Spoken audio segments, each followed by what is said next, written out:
Hello guys, welcome back. तो देखिए, हम लोग यहाँ पे कुछ इंपॉर्टेंट ऑब्जेक्टिव क्वेश्चन देखेंगे इंटीग्रेशन से रिलेटेड। ठीक है, तो ये देखो, आपका 12 एनसीईआरटी बेस्ड यहाँ पे इंटीग्रेशन लगा हुआ है और ये आपके एग्ज़ाम पर्पस से काफ़ी इंपॉर्टेंट है। तो आप इसको देखिए, खुद से ट्राई कीजिए, डेफिनेटली बनेगा, क्योंकि सिंपल कॉन्सेप्ट पे है। ठीक है, और आपसे बनेगा तो आपको एक अच्छी प्रैक्टिस भी होगी और कॉन्फिडेंस भी आ जाएगा।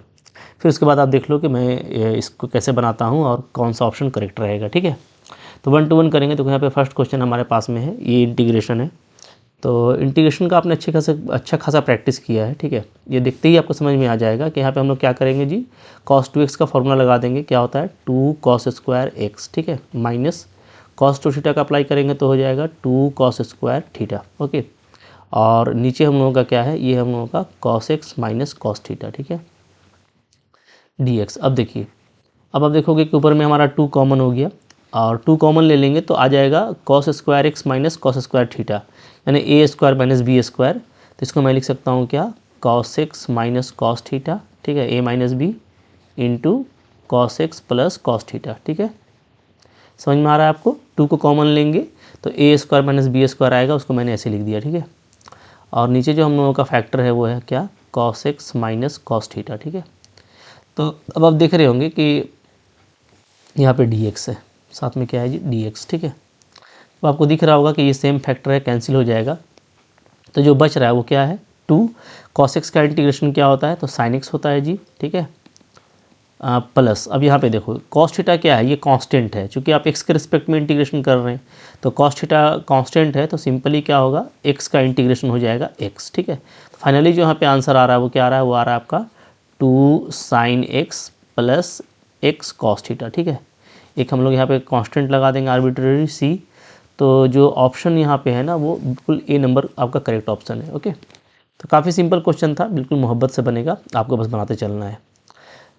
फिर देखो यहाँ पे क्वेश्चन नंबर 2 है। ठीक है, तो इसको कैसे करना है, तो आपको देखते ही समझ में आ रहा होगा कि यहाँ पे जो मेरे को इंटीग्रेशन दिया है ये पार्शियल फ्रैक्शन से सोल्व होगा। ठीक है, तो हम लोग यहाँ पे क्या करेंगे, तो देखो यहाँ पे जो इंटीग्रेशन है ना, सिंपली ये क्या होगा, ये हो जाएगा हमारा a बाई एक्स प्लस 2। ठीक है, और ये आपका क्वाड्रेटिक फैक्टर है, तो यहाँ पे ले लेंगे हम लोग b x plus c divided by x square plus 1। Okay, तो क्या किया मैंने, आपको पता चल रहा है, मैंने ये जो इंटीग्रैंड था इसको हटा करके मैंने ये ले लिया। अब नो डाउट आपको पता है बाई पार्शियल फ्रैक्शन के, फिर आप यहाँ पे एलसीएम लोगे। ठीक है, तो वेयर मैं लिख देता हूँ, जब आप एलसीएम लेंगे तो नीचे वाला टर्म तो आपका कैंसिल हो जाता है, तो बचेगा क्या, तो बचेगा हमारा ए एक्स स्क्वायर प्लस 1 और प्लस बी एक्स प्लस सी इंटू एक्स प्लस 2, ऐसे बचेगा जी। ठीक है, आफ्टर टेकिंग एलसीएम, और नीचे वाला आपका कैंसिल हो जाएगा। तो ऊपर में जो है इंटीग्रैंड में वो तो 1 है, so this value must be equal to 1। ठीक है, अब देखो मैं यहाँ पे आपको पढ़ा नहीं रहा, पढ़ाने के लिए मैंने पूरा चैप्टर पढ़ाया है और आपने देखा भी होगा। तो आई होप आपकी सब बातें समझ में आ रही होंगी। यहाँ पे हमारा ऑब्जेक्टिव क्वेश्चन है, तो हम थोड़ा फास्ट करेंगे। ठीक है, तो ये सब बातें आप समझ रहे हो कि कैसे हो रहा है। ओके, तो चलिए, और नहीं समझ में आ रहा है यानी कि आपने इस चैप्टर को नहीं पढ़ा है, देन आई सजेस्ट कि आप प्लेलिस्ट में जाइए जो इंटीग्रेशन का है, मोहब्बत से वहाँ पे पार्शियल फ्रैक्शन का पूरा चैप्टर पढ़ के आइए, ये सब आपको बिल्कुल लॉलीपॉप लगेगा। ओके, अब यहाँ पे देख लेते हैं जी। अब हम लोग यहाँ पे बारी बारी से अगर कोएफिशिएंट को इक्वेट करें तो काफ़ी जल्दी बन जाएगा। जैसे एक्स स्क्वायर का कोएफिशिएंट को इक्वेट करेंगे तो इधर आपको ए मिलेगा और उधर कोई एक्स स्क्वायर का टर्म है नहीं। ठीक है, इधर आपको ए और साथ में बी भी मिलेगा, यहाँ से ए प्लस बी मिलेगा और इधर हो जाएगा मेरा 0। ठीक है, फिर अगर मैं यहाँ पे जो है कोएफिशिएंट ऑफ कांस्टेंट को इक्वेट करूँ तो कोएफिशिएंट ऑफ कांस्टेंट हो जाएगा ए और इधर से हम लोगों को मिल जाएगा 2c। तो ये भी क्या होएगा, तो कांस्टेंट इधर आपको 1 दिख रहा है। ठीक है, और कोएफिशिएंट ऑफ x को अगर इक्वेट करेंगे हम लोग तो हम लोगों को यहाँ से क्या दिखेगा, हम लोगों को यहाँ से दिखेगा 2b एंड c। तो 2b प्लस c आपको 0 मिलेगा। ठीक है, ये सब बात आप समझ रहे हो। ये कोएफिशिएंट ऑफ क्या है, कोएफिशिएंट ऑफ x है जो मैंने दोनों तरफ से एलिमिनेट किया। ये हमारा कांस्टेंट टर्म है जो दोनों तरफ एलिमिनेट करेंगे। ठीक है, और यहाँ पे हम लोगों का क्या है, ये हम लोगों का है कोएफिशिएंट ऑफ एक्स स्क्वायर। ठीक है, सब बात आप पहले से जानते हैं। अब देखिए, मोहब्बत से हमको ए बी सी का वैल्यू निकालना है जो कि काफ़ी जल्दी निकल जाएगा। ठीक है, जैसे यहाँ से आप देख सकते हो कि यहाँ से अगर मैं इन दोनों को ले लूँ, ठीक है, तो इन दोनों को लूँगा तो ए कैंसिल हो जाएगा। तो यहाँ से आपका आ जाएगा b minus 2c is equal to -1। ठीक है, और नीचे में क्या है, नीचे आपका दिया हुआ है 2b plus c is equal to 0। अब इन दोनों को सोल्व कर सकते हैं हम लोग मोहब्बत से। तो ये नीचे वाले को मैं 2 से मल्टीप्लाई करूँगा तो सी कैंसिल हो जाएगा जी, ठीक है। तो हमारा क्या हो जाएगा, यहाँ पे हमारा सम हो जाएगा 5b इज इक्वल टू -1, तो आपका b आ जाएगा -1/5, ठीक है। b मिल गया तो हमको a मिल जाएगा, ठीक है। a क्या है, तो a जो है वो -b के इक्वल होगा बाई दिस रिलेशन, तो यहाँ से आपका a का वैल्यू हो जाएगा 1/5, ठीक है। और c क्या हो जाएगा, तो c हो जाएगा मेरा -2b बाई दिस रिलेशन, ठीक है, यहाँ से। तो ये आपका हो जाएगा +2/5। तो बहुत जल्दी आपको ABC मिल गया। अब आपको कुछ करना नहीं है, हमारा जो इंटीग्रेशन है वो तैयार है, उसमें पुटअप कर दीजिए। तो a का वैल्यू देखो यहाँ पे 1/5 रखेंगे, तो 1/x + 2 का इंटीग्रेशन हो जाएगा log x + 2, ठीक है। चलिए, प्लस यहाँ b को अलग करेंगे तो b हम लोगों का क्या है, -1/5 है, इसको अलग कर लीजिए, ठीक है। ऊपर में बचेगा आपका x dx और नीचे बचेगा मेरा x² + 1, ठीक है। और c को अलग करेंगे तो c मेरा 2/5 है, so plus 2/5 divided by dx/x² + 1, ये आपका आ गया, ठीक है। चलिए अब देखिए यहाँ पे अब आप देखोगे तो देखो ये टर्म मेरा मैच कर चुका है, ठीक है। थोड़ा सा हम लोग अगर देखें लॉजिकली तो ये टर्म मेरा क्या है, बिल्कुल मैच कर रहा है। तो यहाँ से मेरे को a और b तो मिलेगा नहीं, तो इसको आप चाहो तो हटा दो, ठीक है। अब मेरे को 2 टर्म ये दोनों चाहिए, तो अब यहाँ से देखिए, यहाँ से क्या हो जाएगा, हम लोग को पता है कि बाय मेथड ऑफ सब्स्टिट्यूशन इसको पुटअप करते हैं तो ऊपर वाला मेरा क्या होता है, पूरा डेरिवेटिव बन जाता है, ठीक है। तो यहाँ पे क्या हो जाएगा, यहाँ पे आपका हो जाएगा -1/5 इंटू मिलेगा मेरे को 1/2 log x² + 1, ठीक है जी, ये आपको पता है पहले से। इसका इंटीग्रेशन ये होता है, प्लस यहाँ पे फिर क्या हो जाएगा, ये हो जाएगा 2/5 और tan इनवर्स x, ठीक है। तो लगभग आपका काम हो चुका है। देखो b into tan inverse x, तो यानी b शुड भी क्या होगा, 2/5 होगा। अब b 2/5 कहाँ पे है, तो ऑप्शन डी और ऑप्शन सी में है। तो a क्या होगा, तो a जो है इसका कोएफिशिएंट है log 1 + x² का, इसका जो कोएफिशिएंट है ना, ये -1/10 आ रहा है, ठीक है। तो यहाँ पे जो ऑप्शन सी है ये करेक्ट है, a is -1/10 and b is 2/5। तो आपको ऑब्जेक्टिव क्वेश्चन थोड़ा इसी तरीके से फास्ट करना पड़ता है, ऑप्शंस को जो है देखते हुए चलना पड़ता है, और जल्दी से आप ऑप्शन पे पहुँच जाओ, ये आपके लिए इंपॉर्टेंट रहता है, ठीक है जी। क्लियर है, तो आई होप आप इस तरीके से इसको ऐसे बना लेंगे। आगे देखिए फिर क्या है, क्वेश्चन नंबर 3 देखो यहाँ पे, ठीक है। 3 नंबर क्या है, बोलता है कि इसका वैल्यू क्या होगा, ठीक है। तो ये तो आसान है, हमारा इंटीग्रेशन क्या, ऊपर में x³ है तो इसको मैं ऐसे लिख देता हूँ, x³ - 1 और +1, ठीक है। नीचे क्या है, नीचे है हमारा x + 1 dx, तो यहाँ पे इसको ऐसे लिख देते हैं, ज़्यादा बेटर रहेगा, ठीक है। यहाँ पे ले लेता हूँ मैं x³ +1 और फिर -1, ठीक है। अच्छा अब देखिए, अब यहाँ पे कुछ करना नहीं है, हम लोग क्या करेंगे, हम लोग यहाँ पे AQ + BQ का फॉर्मूला लगाएंगे, तो ये हो जाएगा a + b into a² - AB + b², ठीक है, ये हो गया। इसके साथ आप x + 1 को लगा दीजिए और -1 के साथ भी अलग कर दीजिए, तो यहाँ पे हो जाएगा x + 1 dx, ठीक है। अब देखो आप, ये फैक्टर मेरा कैंसिल हो रहा है, तो बच क्या रहा है, तो x² का हो जाएगा x³/3 माइनस x का हो जाएगा x²/2 + 1 का हो जाएगा x, और इसका हो जाएगा log x + 1। देखो कितना फास्ट आप पहुँच गए हो, ठीक है। अब इसको अब देख लो कहाँ पे ऑप्शन आपका हिट कर रहा है, तो x सही है, -x²/2 माइनस ये हो गया, ठीक है। अब प्लस x³/3 एंड माइनस तो यहाँ पे ऑप्शन नंबर डी आपका बिल्कुल करेक्ट है, काफ़ी जल्दी पहुँच जाएंगे, ठीक है। नेक्स्ट देखो क्या है, क्वेश्चन नंबर 4 है। यहाँ पे 4 क्या बोलता है जी, 4 बोलता है कि इसका इंटीग्रेशन क्या होगा। तो यहाँ पे देखो, यहाँ पे भी आप ना मोहब्बत से इसको ऐसे ऐसे अलग अलग कर दो, ठीक है। एक को x dx लगा देते हैं और 1 प्लस कर देते हैं हम लोग यहाँ पे cos x, ठीक है। और फिर प्लस करके हम sin x को अलग कर देते हैं sin x dx, और यहाँ पे भी आपका 1 + cos x। क्लियर है, ठीक है। अच्छा अब देखिए यहाँ पे ये आपका हो जाएगा, ठीक है, ऊपर में x है और नीचे जो है हम लोगों का 1 + cos x का क्या हो जाएगा जी, तो इसका हो जाएगा 2 cos² x/2, ऐसे लिख दो, ठीक है। प्लस यहाँ पे देख लीजिए, यहाँ पे sin x को लिखेंगे हम लोग क्या, 2 sin x/2 into cos x/2, ठीक है। और नीचे में आपका आ जाएगा 2 cos² x/2 dx, ऐसे एक फैक्टर कैंसिल हो जाएगा cos x/2, ठीक है। 2 भी कैंसिल हो जाएगा यहाँ पे। तो अब बच क्या रहा है, देखो तो यहाँ पे बच रहा है मेरा integration i is equal to, ये आपका 1/2 को बाहर कर लेते हैं यहाँ पे, ठीक है। ये आपका हो जाएगा x और साथ में sec² x/2, ठीक है, नो डाउट, चूँकि 1/cos² sec² होता है dx, ओके। प्लस यहाँ पे क्या बच रहा है, sin/cos बच रहा है, दैट मीन्स आपको बच रहा है tan x/2 और dx। ओके, अब देखो यहाँ पे 1/2 है, यहाँ पे हम लोग इंटीग्रेशन बाई पार्ट्स करने वाले हैं। तो आप देख सकते हैं कि अकॉर्डिंग टू आइलेट ये हमारा ट्राइगोनोमेट्रिकल फंक्शन है और ये मेरा अलजेब्रा फंक्शन है, ठीक है। तो यहाँ पे u जो है वो ये होगा अलजेब्रा, ठीक है, और ये मेरा v हो जाएगा sec² x/2, ठीक है। तो बाई पार्ट्स कर लो यहाँ पे इंटीग्रेशन, तो x हो गया जी, ठीक है। sec² x/2 का इंटीग्रेशन करेंगे तो क्या आ जाएगा, तो ये आ जाएगा हमारा tan x/2 और साथ में आ जाएगा आपका 1/2, ठीक है। ये फिर माइनस x का डिफ्रेंशिएशन 1 होगा, तो sec² x/2 का इंटीग्रेशन करेंगे सिंपली। ओके, तो ये हमारा आ जाएगा tan x/2 और साथ में 1/2 आ जाएगा, ठीक है। और साथ में हो गया यहाँ पे हमारा dx, ठीक है। ये पूरा टर्म मिल गया, प्लस यहाँ पे मेरा क्या है, ये है मेरा tan x/2 dx। अब आप देखो अच्छे से देखोगे ना, ये 1/2 है, इस 1/2 से कैंसिल हो जाएगा, तो ये सेम जो इंटीग्रेशन माइनस में है और ये प्लस में आपका हट जाएगा।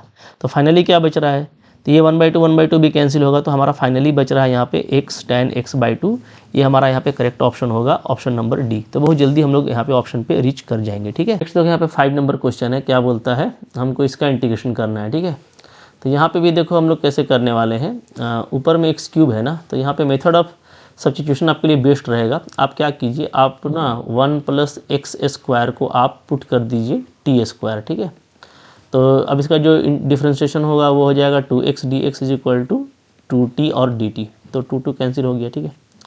अच्छा, ऊपर वाले में हम लोग क्या कर सकते हैं, ऊपर वाले में मैं ऐसे कर दे रहा हूँ x, ठीक है, और फिर आपका x² और फिर x dx ऐसा लिख देते हैं, ठीक है जी ऊपर में। और नीचे वाला हम लोगों का क्या हो जाएगा, t हो जाएगा। अब देखो x² को मैं क्या लिख सकता हूँ, यूजिंग दिस, यहाँ से मैं लिख सकता हूँ t² - 1, ठीक है। और x dx मेरा क्या बन जाएगा, तो ये t dt बन जाएगा यूजिंग दिस। ओके, और नीचे भी आपका t है, तो t कैंसिल कर दो, तो बचा t² - 1, तो t² का इंटीग्रेशन हो जाएगा t³/3 और 1 का हो जाएगा t + c। अब आप वैल्यू डाल दीजिए, तो t हमारा देखो ये है रूट में ना, तो ये हो जाएगा क्या, 1 + x² का पावर 3/2/3 माइनस ये हो जाएगा हम लोगों का √1 + x² और प्लस c, ठीक है। अब आप मैच कर लीजिए कि a और b के प्लेस पे क्या है। तो आप देख सकते हो कि जो a का कोएफिशिएंट है वो 1/3 होगा जी, और जो b का कोएफिशिएंट है मैच करेंगे तो यहाँ पे आपको 1 दिख रहा है ना, -1, तो a 1/3 और b -1, तो ऑप्शन नंबर डी हमारा यहाँ पे करेक्ट रहेगा, ठीक है। तो फिर देखो क्या है, क्वेश्चन नंबर 6 देख लीजिए। यहाँ पे 6 क्या बोलता है, इसका इंटीग्रेशन क्या होगा, तो ये तो काफ़ी सिंपल क्वेश्चन है, ठीक है। क्या करेंगे हम लोग, -π/4 टू आपको π/4 दिया है और dx है, नीचे में 1 + cos 2x का फॉर्मूला क्या हो जाएगा, 2 cos² x हो जाएगा, ठीक है। 1/2 को बाहर करो तो ये आपका सिंपली बचेगा क्या, sec² x का इंटीग्रेशन, और sec² x का इंटीग्रेशन होता है हमारा tan x, ठीक है। लिमिट डालना है क्या मेरे को, -π/4 से π/4 डाल दीजिए। 1/2 tan 45 1 होता है, माइनस tan -45 -1 होगा तो प्लस, ठीक है। तो 2/2 कट के आपका 1 आ रहा है, तो ऑप्शन नंबर हमारा यहाँ पे ए करेक्ट है। तो ये काफ़ी सिंपल क्वेश्चन था। फिर देखो क्या है, क्वेश्चन नंबर 7 देखो यहाँ पे। अब वीडियो ट्रायल को पॉज करके खुद से बनाना आप, ठीक है। सिर्फ देखते जाएंगे तो उससे आपको कभी भी कॉन्फिडेंस नहीं आएगा, ओके। और बनाने के बाद क्वेश्चन ईजी ही लगता है, सो आप खुद से प्रैक्टिस करें, ये ज़्यादा इंपॉर्टेंट है। अब देखो यहाँ 0 से π/2 ये क्वेश्चन है, ठीक है। तो यहाँ पे एक चीज़ देखिए, यहाँ पे आप देखोगे ना, तो 1 माइनस जो sin 2x है, इसको मैं कैसे लिख सकता हूँ, इसको मैं लिख सकता हूँ क्या, sin² x + cos² x, ठीक है जी। तो ये मेरा हो जाएगा 1, और sin 2x को खोलेंगे तो हो जाएगा 2 sin x cos x, ठीक है। अब देखिए, अब यहाँ से आप देखोगे तो ये एक्चुअली हो रहा है क्या, sin x - cos x का होल स्क्वायर, ये हो जा रहा है, ठीक है। अच्छा, लेकिन जब हम इसको 0 से π/2 तक काम करेंगे तो आपको पता है कि 0 से π/2 में यहाँ से यहाँ तक पहुँचने में क्या होता है, तो यहाँ से यहाँ तक पहुँचने में बीच में होता है π/4, ठीक है। और 0 से π/4 में cos का वैल्यू बड़ा होता है साइन से, और π/4 से π/2 में साइन का वैल्यू बड़ा होता है cos से, ये मैं आपको कई बार बता चुका हूँ, ठीक है। तो यहाँ पे जब हम लोग इंटीग्रेशन करेंगे ना, तो क्या हो जाएगा, तो ये हो जाएगा आपका 0 से π/2 और रूट लग जाएगा आपका, इसका वैल्यू डाल दीजिए जो आया है, सो ये है हमारा sin x - cos x का होल स्क्वायर, ठीक है, इस टाइप से, ओके। अच्छा, अब यहाँ से ये इस तरीके से हो जाएगा, 0 से π/2 स्क्वायर को हटाएंगे तो देखो मॉड में रखेंगे, ध्यान देना है, हड़बड़ा के काम मत करना कि स्क्वायर रूट हटा देना। क्यों मोड में रख रहे हैं, इसलिए कि देखो स्क्वायर रूट वैल्यू है, स्क्वायर रूट फंक्शन हमेशा पॉजिटिव होता है, तो जो भी वैल्यू होगा पॉजिटिव होगा। और 0 से π/2 में डायरेक्टली हम यहाँ पे जैसा कि आपको दिख रहा है डिसाइड नहीं कर सकते हैं, हमको इसको स्प्लिट करना पड़ेगा 0 से π/4 में और π/4 से π/2 में, ठीक है। तो पहले आप इसको स्प्लिट कीजिए 0 से π/4 और फिर आप कर दीजिए π/4 से π/2 इस तरीके से। अब देखो, ठीक है, 0 से π/4 में कौन बड़ा होता है? कॉस बड़ा होता है, तो इसका जो पॉजिटिव वैल्यू होगा एक्चुअली वो क्या होगा? वो हो जाएगा cos x minus sine x. ध्यान दीजिएगा इस तरीके से, ठीक है। और π/4 से π/2 में साइन बड़ा होता है, तो जो पॉजिटिव वैल्यू होगा वो हो जाएगा sine x minus cos x. तो ये कॉन्सेप्ट वाला क्वेश्चन है, बहुत अच्छा क्वेश्चन है, फेमस भी है, तो आपको इस तरीके से इसको बनाना है, ठीक है। घबराइएगा मत, बिल्कुल मोहब्बत से बनाएंगे तो बहुत अच्छे से आप कर पाएंगे, ठीक है जी। ओके, चलो अब ये बन जाएगा। अब देखो यहाँ पे cos x का इंटीग्रेशन हो जाएगा sin x, और साइन का माइनस कॉस होता है तो ये प्लस हो जाएगा cos, ठीक है। और लिमिट हो गया हमारा 0 से π/4, ठीक है, प्लस। यहाँ पे साइन का हो जाएगा माइनस कॉस, और कॉस का तो साइन ही होता है, ठीक है। तो इसका लिमिट है हमारा π/4 से π/2। अब आप लिमिट डालिए, और मैं लिमिट डालूँ तो सबसे पहले देखो π/4 डालूँगा तो दोनों का वैल्यू π/4 पे सेम होता है 1/√2, तो आ जाएगा 2/√2, ठीक है। और 0 डालेंगे तो साइन 0 0, कॉस 0 1 होता है तो -1, ये आ गया। प्लस यहाँ से देखिए π/2 डालेंगे तो कॉस तो 0 हो जाएगा, बचेगा -1, साइन π/2 1, ठीक है। फिर लोअर लिमिट डालेंगे तो दोनों का सेम वैल्यू होता है, तो दोनों का जब सेम वैल्यू हो जाएगा तो यहाँ प्लस आ जाएगा आपका 2/√2, ठीक है। क्योंकि फंक्शन आपका माइनस में दिया है, ध्यान दीजिएगा। हाँ, तो अब आप यहाँ से देख सकते हो कि यहाँ पे एक्चुअली जो वैल्यू आ जा रहा है वो आ जा रहा है क्या? वो आ जा रहा है हमारा 4/√2 आ जा रहा है और -2 आ रहा है, ठीक है जी। इसको मैं ऐसे लिख सकता हूँ 4 को 2 × 2, इसको ऐसे लिख सकते हैं ना हम लोग, कैसे लिख सकते हैं जी? 2 × 2/√2 और -2, ठीक है। तो आपका ये कैंसिल हो जाएगा, √2 बचेगा, तो 2 को कॉमन लीजिएगा तो √2 - 1 ये हमारा आंसर आ रहा है, ठीक है। यही करेक्ट आंसर होगा यहाँ पे 2 × √2 - 1, ऑप्शन नंबर डी, ठीक है। तो कॉन्सेप्ट वाला क्वेश्चन है, थोड़ा ध्यान से बनाइएगा, बिल्कुल आराम से बनेगा। फिर देखो क्या है जी, क्वेश्चन नंबर 8 है यहाँ पे। 8 में क्या बोलता है? cos x exponential sin x dx। ये तो काफ़ी सिंपल है, यहाँ पे आप सिंपली मोहब्बत से पुट कर दो। किसको पुट करो? sin x को पुट करो। sin x को अगर मैं t पुट करता हूँ, ठीक है, t, तो क्या होगा जी? तो cos x और dx ये मिलके dt बन जाएगा, क्योंकि साइन का डिफ्रेंशिएशन क्या होता है? cos होता है, ठीक है। तो सिंपली ये जो क्वेश्चन है ये क्या हो जा रहा है? ये मेरा हो जा रहा है e⁻t और dt। ओके, अब आप लिमिट भी चेंज कर सकते हैं। आपने क्या किया है? आपने sin x को पुट किया है क्या? t, ठीक है, ये पुट किया आपने। तो अब आप देखो, अगर x लोअर लिमिट 0 है, अगर x 0 है तो t क्या होगा? t भी 0 होगा, sin 0 0, ठीक है। और अगर मैं x को लेता हूँ π/4 तो t क्या हो जाएगा? तो t हो जाएगा 1/√2, ठीक है। क्लियर है? तो अब यहाँ से et का इंटीग्रेशन तो et ही होता है, तो बस लिमिट डालना है हमको इसमें। क्या लिमिट? अच्छा, ये तो ये डेफिनेट इंटीग्रेशन है ना, तो et का लिमिट डाल देंगे क्या? हम लोग लोअर लिमिट हमारा 0 आया और अपर लिमिट आ गया 1/√2, ठीक है। तो वैल्यू डाल दीजिए, तो यहाँ पे देखो वैल्यू डाल देता हूँ मैं। e का पावर हो जाएगा 1/√2 और माइनस हो जाएगा e का पावर 0। ओके, क्लियर है? अच्छा, ठीक है, चलो। तो अब यहाँ पे जो वैल्यू आ रहा है वो क्या आ रहा है, देख सकते हो आप। e का पावर 1/√2 आ गया, और e का पावर 0 1 होता है, तो यहाँ पे e का पावर 1/√2 और -1 ये हमारा आंसर है, ठीक है। तो ये देखो यहाँ पे ऑप्शन मैच नहीं कर रहा है। मुझको लगता है कि 0 से π/2 को लेकर के आंसर दिया गया है, उस केस में तो e का पावर -1 हो जाएगा, बट अभी जैसा क्वेश्चन है उसके अकॉर्डिंग यही आंसर होगा। तो भाई इस तरह का कई बार रॉन्ग क्वेश्चन आता है, ठीक है, या रॉन्ग ऑप्शंस रहते हैं, तो उसमें कॉन्फिडेंट रहना, ये नहीं कि अब अंदाजी कोई भी टिक कर दो। यहाँ पे कोई आंसर करेक्ट नहीं है, नॉन ऑफ दिस होगा, ठीक है। ऐसे क्वेश्चन को अगर हम लोग लीव कर देंगे तो कोई दिक्कत नहीं है, किसी भी एक को टिक करके एग्जाम में आओगे तो आपको नंबर मिलेगा, अटेम्प्ट कर देना, ठीक है ना। तो यहाँ पे करेक्ट ऑप्शन ये होगा। आगे बढ़िए, फिर क्या है, क्वेश्चन नंबर 9 है। यहाँ पे 9 क्या बोलता है? 9 बोलता है कि इसका वैल्यू क्या होगा, ठीक है। तो ये तो सिंपल प्रैक्टिस है आपका। x है जी, अंदर में क्या है? अंदर में है ये, इसको मैं देखो ऐसे लिख देता हूँ x + 4 - 1, ठीक है, लिख सकते हैं। और नीचे में है x + 4 का होल स्क्वायर। ओके, ऐसा लिखने से आपको ये फ़ायदा होगा कि यहाँ पे आपका ये ex ही रहेगा। x + 4 का डिवाइड करेंगे तो आ जाएगा 1/x + 4, ठीक है। और फिर आपका यहाँ पे आ जाएगा माइनस में 1/x + 4 का होल स्क्वायर, ठीक है। तो अब देखो ये जो है ना कौन सा सिचुएशन है, ये वाला है form e x f x plus f dash x, ठीक है, ये वाला फॉर्म यहाँ पे आ गया है। और ये वाला अगर फॉर्म हो तो आंसर क्या होता है, आंसर होता है ई एक्स और एफ एक्स, ठीक है। तो नो डाउट यहाँ पे जो फंक्शन है ये आपका फंक्शन है, ये फंक्शन है, और इसका जो डिफ्रेंशिएशन है अगर मैं यहाँ पे प्लस कर दूँ यहाँ पे माइनस, तो इसका डेरिवेटिव ये होता है, ठीक है।